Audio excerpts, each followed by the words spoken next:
aí, que tal? Tudo bem? Hoje nós vamos estudar as proteínas e as vitaminas. Um assunto bastante interessante, mesmo porque nós vamos compreender como o nosso corpo é construído, é montado.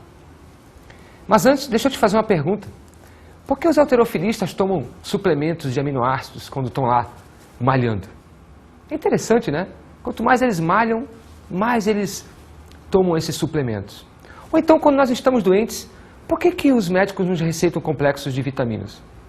Pois é só ter uma recaída, qualquer problema, e qualquer médico diz, você está anêmico, você está para baixo, vamos tomar aqui umas vitaminas. Então hoje nós vamos entender por que os halterofilistas, no final das contas, tomam os aminoácidos e por que os médicos receitam as vitaminas para nós. Vamos começar falando das funções das proteínas. As proteínas são de longe as moléculas químicas ou substâncias químicas que constituem a vida com o maior número de funções. Eu posso dizer que depois da água, as proteínas são as substâncias mais comuns, mais abundantes do corpo humano, ou de qualquer organismo vivo, ou das plantas, ou de um vírus, por exemplo. Entre as funções mais importantes está a função catalisadora. Todo mundo já deve ter ouvido falar na palavra enzima. Eu, particularmente, professor de biologia, chego a dizer o seguinte: a vida só conseguiu se organizar realmente, na sua plenitude, quando um dia, lá pelas tantas, surgiram as enzimas. A função catalisadora, no qual as enzimas estão envolvidas, constitui-se na capacidade de acelerar reações químicas. Daqui a pouco nós vamos falar das enzimas mais detalhadamente. Tudo bem? Uma outra função importante é a função plástica. É a de montar, a de construir os organismos. Outra função importante das proteínas é a função imunológica. Por quê? Porque existem os anticorpos. E o que são os anticorpos? São moléculas químicas de grande peso molecular. Essas substâncias, elas atacam, elas destroem os micro-organismos como bactérias, vírus e outros. Então eu posso dizer que quando o anticorpo está trabalhando, na verdade quem está agindo é uma proteína. Uma outra função é a função hormonal. A função hormonal envolve os diversos tipos de hormônios. Tudo bem que existem hormônios de origem lipídica, né? Mas a grande maioria dos hormônios são de origem proteica. Exemplo, a insulina é um deles. Uma outra função legal de ser lembrada é a função dos pigmentos. Os pigmentos são substâncias químicas mas muito complexas e que têm característica de absorver luz e refletir luz, e daí manifestar uma cor, daí se chamarem pigmentos. Existem pigmentos como a hemoglobina, que manifestam a cor vermelha do sangue. Existem pigmentos como a clorofila, que manifesta a cor verde dos vegetais. E agora nós vamos sair das funções e vamos entrar na composição das proteínas. Vamos tentar entender como é que elas são construídas. Lembra da pergunta que eu fiz? Por que os halterofilistas tomam aminoácidos? Pois aí está a resposta. As proteínas são formadas por aminoácidos. E o que seria um aminoácido? Olha aqui. Um aminoácido é uma molécula formada por um carbono que na química é chamado de alfa. Por quê? Porque ele tem 4 ligações diferentes. Nenhuma das substâncias que está ligada a esse carbono é igual. Nós temos aqui, essencialmente, 2 componentes básicos do aminoácido. 2 funções químicas orgânicas. O grupamento carboxílico, formado pelo ácido carboxílico, e o grupamento amina, ou amino, formado pela amina. Então, quando eu tenho uma amina e um ácido carboxílico ligados ao carbono alfa e mais um hidrogênio e um radical, nós temos um aminoácido. Mas o que é esse radical? O que é esse R? Esse R é que faz com que os aminoácidos mudem. Existem basicamente 20 tipos de aminoácidos. Então, eu posso dizer que os 20 tipos de aminoácidos diferentes existem porque eu tenho 20 tipos de R's diferentes. Agora, uma novidade. Todo mundo ensina que existem 20 tipos de aminoácidos. Existem muito mais que 20 tipos de aminoácidos, tá legal? Só que os mais importantes, aqueles mais utilizados pelas proteínas, constituem-se num grupo de 20 tipos. E é esses que importam para nós. Os aminoácidos, eles se unem entre si, formando as famosas ligações peptídicas. Bem, Fernando, eu estou meio perdido. Quando eu tenho um aminoácido, eu já tenho uma proteína? Não. Para eu ter uma proteína, eu preciso no mínimo de 2 aminoácidos. Ou seja, 2 ou mais aminoácidos é que vão constituir uma proteína. Existem proteínas de 2 aminoácidos, 3 aminoácidos, até de 500, 600, 1000 aminoácidos. São proteínas de grande peso molecular. Uma proteína gigante com mais de 500 aminoácidos é a hemoglobina. Tudo bem? Tranquilo? Não esqueça, quando 2 aminoácidos se unem, eu tenho uma ligação peptídica. Vou ressaltar uma coisa. Ligação peptídica só ocorre entre aminoácido e aminoácido. Não ocorre entre aminoácido e qualquer outra coisa. Exemplo, se um aminoácido está se ligando com o açúcar, não existe ligação peptídica aí. Se o aminoácido está se ligando a um enxofre, não existe ligação peptídica aí. Só existe a ligação peptídica entre um aminoácido e outro aminoácido. Tudo bem? A ligação peptídica ocorre sempre entre o grupamento carboxílico de um aminoácido com o grupamento amina de outro. É ponta cabeça. Tu tem a amina de um aminoácido, tu tem o carboxílico do outro aminoácido. Quando eles estão de frente um para o outro, eles vão reagir. E quem é que sai, maravilhosamente dessa reação? Uma molécula d'água. E aí sai sempre aquela pergunta. Se eu tenho 10 ligações peptídicas, quantas moléculas d'água existem? 10 moléculas d'água. Tudo bem? Então, toda vez que uma ligação peptídica se estabelecer, eu tenho também liberada uma molécula d'água. As proteínas, então, para elas se formarem, para elas existirem, para elas serem montadas, é necessário que aconteça a perda de água. É por isso que existe um tipo de água chamada de água metabólica. Vou te dar um exemplo. O deserto não tem água disponível para beber, mas tem um ratinho lá, um camundongo, que vive tranquilamente sem beber uma gota de água por ano. Mas ele não precisa da água, ele apenas não faz xixi. E ele queima a sua gordura e queima as suas proteínas. E na hora que esse metabolismo está acontecendo, a água está sendo liberada para ser reutilizada pela própria célula. Maravilhoso, né? Muito legal. Há uma classificação dos aminoácidos muito importante de ser lembrada. Os aminoácidos podem ser divididos em 2 grupos, chamados de naturais e essenciais. O que seriam os naturais? Seriam aqueles aminoácidos que tanto os vegetais quanto os animais produzem. E o que seriam os essenciais? Os aminoácidos que só os vegetais produzem. Olha essa tabela aqui comigo. Eu tenho os aminoácidos do grupo natural e os aminoácidos do grupo essencial. Vejam que o maior grupo de aminoácidos são os naturais e o menor, os essenciais. Mas isso não te dá a chance de você só se alimentar de carne. Porque você só se alimentando de carne, tu não vais conseguir esses aminoácidos que o teu corpo não produz. Vamos agora falar um pouco das estruturas das proteínas. As proteínas podem ser classificadas quanto à sua organização molecular. Como é que é isso, Fernando? Organização molecular. Basicamente, as proteínas podem ser divididas em 3 grupos. Se eu forçar muito, em 4 grupos. Os 3 grupos são proteínas com estrutura primária, proteínas com a estrutura secundária e a proteína com a estrutura terciária. Espera aí, Fernando, tu tens 3 tipos de proteínas? Não. Eu tenho 3 estágios para analisar a proteína. Tá legal? 3 estágios para analisar a proteína. Quando eu quero saber a sequência de aminoácidos dessa proteína, eu tenho que analisar a estrutura primária. Quando eu quero saber qual desenho ela está tomando no espaço, ou seja, de modo helicoidal, essas proteínas estão sendo analisadas de modo secundário, estrutura secundária.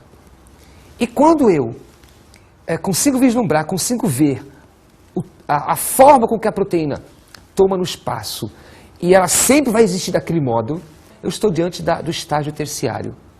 Bem, então você entendeu as proteínas, né? Formada por aminoácidos, estão integrando praticamente tudo no corpo, enfim. Mas agora vamos nos atentar às enzimas. Talvez as proteínas mais importantes que existam. Não existe metabolismo sem enzima. Quando uma pessoa está morrendo, o médico então diz o seguinte: teve parada cerebral. O biólogo, quando interpreta a morte, fala assim: as enzimas pararam de funcionar. É rigorosamente isso. Eu até digo o seguinte: para o cérebro parar de funcionar clinicamente, todo o metabolismo neuronal, toda a fisiologia, todo o trabalho realizado pelos neurônios por trás, quem está por trás? As enzimas, todas elas tiveram que parar de funcionar. A célula para de funcionar quando as enzimas param de trabalhar. Olha a importância delas. Vamos entender um pouquinho da função das enzimas. As enzimas são um biocatalisador. O que é um catalisador? É uma substância química que acelera reações químicas. Ah, como, Fernando? Então olha só o que vai acontecer aqui. Aqui tem um gráfico mostrando a velocidade de reação de um metabolismo com e sem as enzimas. Aqui, ó, o gráfico em azul mostra o tempo que uma reação vai levar para acontecer sem as enzimas. Vamos trabalhar pedagogicamente aqui com, vai levar 1 hora para o feijão ser digerido. Com a enzima, o gráfico vermelho, essa reação acontece muito mais rápido. Então não vai levar mais 1 hora, mas talvez uns 20 minutos ou menos de tempo. Então é uma redução drástica de tempo da reação das enzimas. Então eu posso dizer para ti que as enzimas elas são essenciais para economizar energia no processo de reação e tempo também. Como assim, Fernando? Energia e tempo? Não é dinheiro, tempo e dinheiro, é tempo e energia. O que eu quero dizer para ti é o seguinte, toda a reação química para acontecer precisa de energia para começar. A gente chama isso aí de energia de ativação. Então, um simples feijão, para ser quebrado, digerido, é necessário uma grande quantidade de energia para quebrar. Lembra do amido? Para quebrar aquele amido todo, até chegar na glicose. As enzimas, então, vão economizar essa energia envolvida no processo. Tá legal? E como elas aceleram o processo, se eu levar 1 hora para quebrar o feijão, com menos tempo eu vou também ter menos energia envolvida, também eu perco menos calor. Como perder calor? Agora embolou. É que essas reações químicas todas que eu estou falando, estou parecendo até um professor de química, né? Mas não. Essas reações químicas todas que eu estou falando liberam calor. Quem nunca comeu uma boa feijoada, uma boa buchada? Quando a gente come uma comida dessa pesada, o que acontece? A gente passa o dia, não sei o dia, mas em algumas horas nós ficamos suando, ficamos sonolentos, queremos deitar. O que está acontecendo é que são tantas reações que estão acontecendo que o nosso corpo começa a liberar uma grande quantidade de calor e a gente fica então ali com a temperatura elevada, suando. Agora imagina, se acontece todo esse transtorno com uma boa feijoada e com a ação das enzimas, imagina sem as enzimas. Posso ser radical e dizer o seguinte, sem as enzimas, as primeiras colheradas de feijoada ou da buchada ia fazer ia cozinhar todo o teu estômago e tu não ias conseguir mais sobreviver. É radical. A enzima acelera a reação química, economizando energia e tempo. Vamos agora falar um pouquinho de como as enzimas funcionam. As enzimas funcionam por um mecanismo chamado de chave-fechadura. Como assim chave-fechadura? Rigorosamente como está a palavra, chave-fechadura. As enzimas são específicas na natureza. Para uma enzima trabalhar é necessário existir um substrato. O que é um substrato? Uma substância química que vai ser reagida. No nosso exemplo, o feijão, o amido. Então eu posso dizer para ti que existe uma enzima na natureza especificamente, apropriadamente para aquele amido. Então uma enzima que reage com uma proteína não é a mesma enzima que vai reagir com um amido. Não é a mesma enzima que vai reagir com uma sacarose. Não é a mesma enzima que vai reagir com uma glicose. Então para cada substância diferente que existe na natureza, existe uma enzima diferente. E aí então se criou a ideia do mecanismo chave-fechadura. O que eu estou querendo dizer para ti? Que existe uma substância química que rigorosamente vai se conectar com uma enzima. E essa reação ela é tão irmã, ela é tão específica que a gente começou a chamar de chave-fechadura. Aí você pode dar ordem. Se o substrato é a fechadura, a enzima é a chave. Se a enzima for a fechadura, o substrato é a chave. Tudo legal? Vamos ver uma imagem a respeito do que eu acabei de falar. Eu tenho aqui então uma enzima com o seu sítio ativo, gravem, sítio ativo, é apenas nessa região que vai haver a reação da enzima com o substrato. O substrato aqui é uma substância única que vai então se ligar no sítio ativo. A enzima então vai quebrar esse substrato em dois, tá? Ela libera o substrato. Agora eu tenho dois produtos. Eu tinha um substrato, aconteceu a reação, eu agora tenho dois produtos. A enzima fica vazia, pronto para reagir com outro substrato. Se aqui for a maltose, por exemplo, eu vou ter aqui duas glicoses. Lembra disso? Beleza? Interessante então agora é que vocês tenham gravado a ideia do sítio ativo. Aquela região nobre da enzima, ela não pode se desorganizar, ela não pode perder sua armação espacial.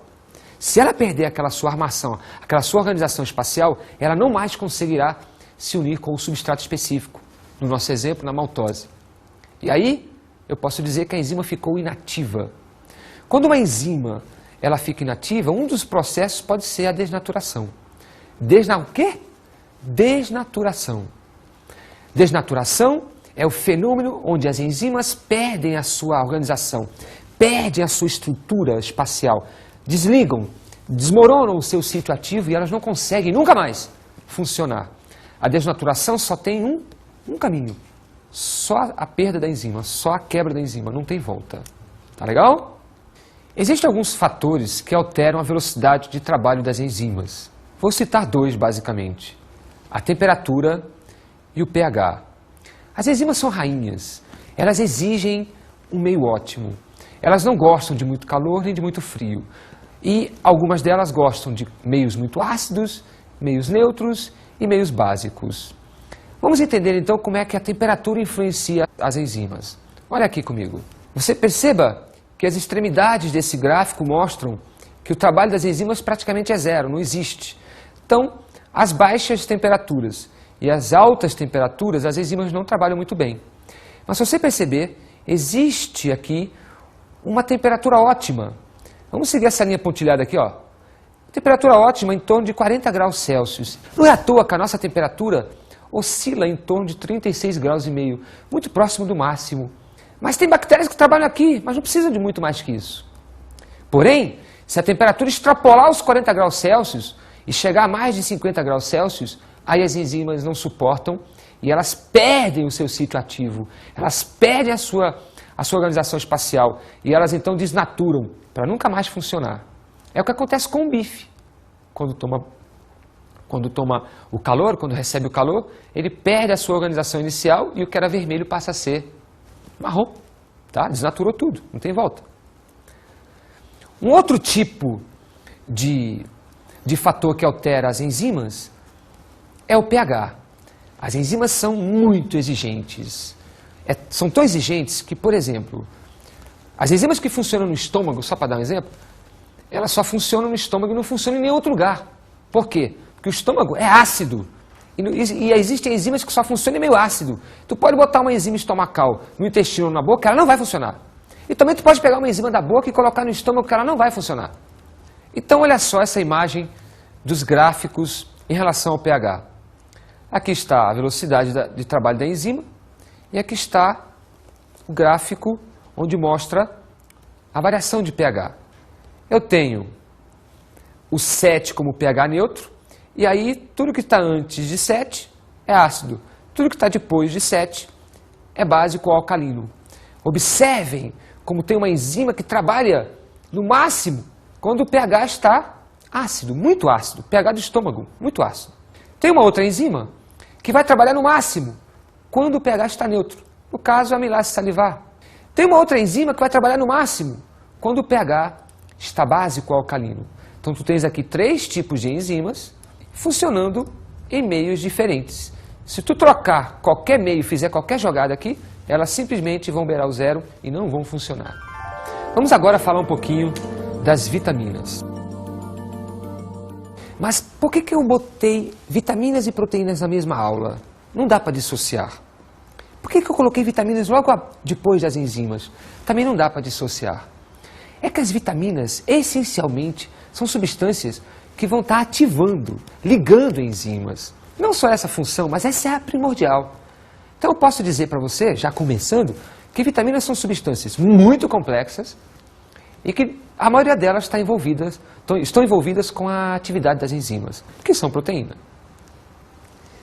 As vitaminas podem ser lipossolúveis e hidrossolúveis. Quer dizer para ti que as enzimas podem se dissolver, se misturar, se diluir em meio de lipídios, e aí lipossolúveis, ou podem se diluir, se misturar em meio de água, daí hidrossolúveis. Quem nunca tomou vitamina C? Onde é que tu joga a vitamina C? É no azeite de oliva ou no copo d'água? Que tipo de classificação a vitamina C tem? Hidrossolúvel. Ela se derrete, ela se deteriora na água. Então vamos classificar as vitaminas. Nós temos, são muitas as vitaminas, mas eu vou me ater a algumas importantes. Nós temos o grupo das lipossolúveis. Vitamina A, vitamina D, vitamina E e vitamina K. E as hidrossolúveis, a vitamina C e uma enxurrada de vitaminas do complexo B. E agora vamos citar onde encontramos as principais vitaminas. Vitamina A, na gema do ovo, no leite e derivados do leite como queijo. Vitamina D ou calciferol, encontrada no leite, na gema do ovo, por exemplo. Vitamina E, encontrada no amendoim, nos cereais, no feijão, no leite. Olha só como o leite é importante, né? Vitamina K. Vitamina K é muito importante. Ela é encontrada onde? Nos vegetais, nas folhas verdes como um todo. Você comendo uma couve está comendo vitamina K. A vitamina C, também chamada de ácido ascórbico, é encontrada nas diversas frutas cítricas, como laranja, como acerola, como limão e outras. E as vitaminas do complexo B? Essas são muitas. Mas nós temos alguns alimentos onde elas são ricas, como as carnes, o fígado, o feijão. Olha só, comendo feijão você tem vitamina do complexo B. As leveduras, o leite e derivados. Agora vamos falar como se comporta um organismo sem as vitaminas diárias. Ou seja, uma pessoa que come mal, ela vai ter as famosas avitaminoses. Vou citar algumas para a gente ter uma ideia do que significa isso. Quando nós não ingerimos vitamina do complexo B, especificamente a B1, nós vamos contrair uma doença chamada de beriberi. Essa doença caracteriza-se por inflamação, de um modo geral, dos nervos. Tu sabe que os nervos estão ligados a músculos. Então, quando os nervos inflamam, os músculos perdem eficiência. E se esse processo de inflamação nervosa avançar, os músculos então começam a atrofiar. É terrível. Uma outra vitaminose terrível é a pellagra, também conhecida como doença dos 3D. Por quê? Porque entre os sintomas está a dermatite, que é a inflamação da pele, a pele fica toda vermelha, começa a rachar e escamar. A diarreia, porque o tubo digestivo também não se mantém mais íntegro, a mucosa começa a sofrer rachadura, porque é um tipo de pele, só que interna, a mucosa, né? Então acontece a diarreia. E a demência, não confundir uma infecção nervosa com essa da demência. A demência significa dizer que o neurônio realmente para de funcionar bem, ou começa a funcionar de modo avariado, e a pessoa então vai contraindo problemas psíquicos, vai ficando louco, literalmente. O escorbuto é talvez de todas as avitaminoses a mais famosa. Isso vem lá desde o tempo dos escravos, né? Quando eles eram presos no navio, não se alimentavam de vegetais. Oh, coitados, viviam tendo sangramento das gengivas. O que tem a ver? O escorbuto caracteriza-se literalmente pelas hemorragias das gengivas, da mucosa. Por quê? Porque a mucosa para de produzir o colágeno, que é quem une, que é quem gruda essas células entre si. E aí o primeiro sintoma é a gengiva. Qualquer aperto nos dentes, qualquer pressão maior, a gengiva começa a sangrar. Vitamina C, hein? Uma doença famosa, acontece muito entre os jovens, é a hemeralopia. O jovem sabe que está com hemeralopia quando ele entra no cinema, por exemplo, para ver um filme qualquer aí, e aí ele tem um período de adaptação que se prolonga. Normalmente a gente entra no cinema e logo depois tem que começar já a enxergar as cadeiras e depois as cabeças das pessoas e depois a pessoa que tu estava procurando. Uma pessoa com hemeralopia não. Ela demora muito para se adaptar. Na verdade está com um problema a nível sensorial na retina, onde ele para de produzir uma substância chamada rodopsina. O raquitismo é outra, junto com o escorbuto, outra doença muito famosa, né? Pela falta de vitamina D. Essa pessoa que tem raquitismo, ela contraiu isso porque, na falta de vitamina D, o organismo não consegue absorver bem o cálcio e o fósforo. Quer dizer, o cálcio não é retirado do intestino e não vai ser depositado nos ossos. E aí, então, os ossos são mal formados, começam a se arquear, a se desenvolver pouco. E aí, dá uma ideia de atrofiamento, né? De um modo geral. O osso atrofiado, músculo atrofiado, então a pessoa fica com uma forma característica muito peculiar. Muito bem, essas seriam as principais avitaminoses, eu citei só algumas, você poderá encontrar muito mais na literatura, mas eu quis enfatizar o quão é importante se alimentar bem. Existe uma regra muito simples, quanto mais colorido é o teu prato, quanto mais colorida é a tua alimentação, maior a chance de tu encontrares todas as vitaminas ou as principais vitaminas e outros nutrientes, como carboidratos, como proteínas em seus diversos aminoácidos, como os diversos tipos de lipídios, o colesterol, enfim. Tudo bem? Alimentação sadia é uma alimentação colorida, balanceada e dosada. Vamos agora dar as dicas de estudos para você melhorar e otimizar essa aula de hoje.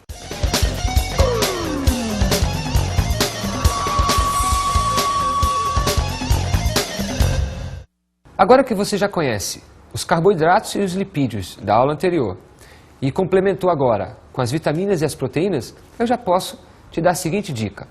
Monta uma tabela com todos os alimentos que você come durante a semana. Bife, arroz, feijão, sei lá, sorvete, bolo. Vai colocando esses alimentos e tenta, junto com a literatura, é claro, descobrir quais as vitaminas mais comuns nesses alimentos. Que tipo de aminoácidos são mais comuns nesses alimentos? Que tipo de lipídios, ou se a concentração de lipídios é alta ou baixa, e de carboidratos se é alta ou baixa. Aí você vai ter uma ideia geral do que você passa a comer na sua semana e depois no seu mês. Aí você vai entender o porquê de você estar gordo, estar magro, estar mais alto, mais baixo, etc, etc, etc.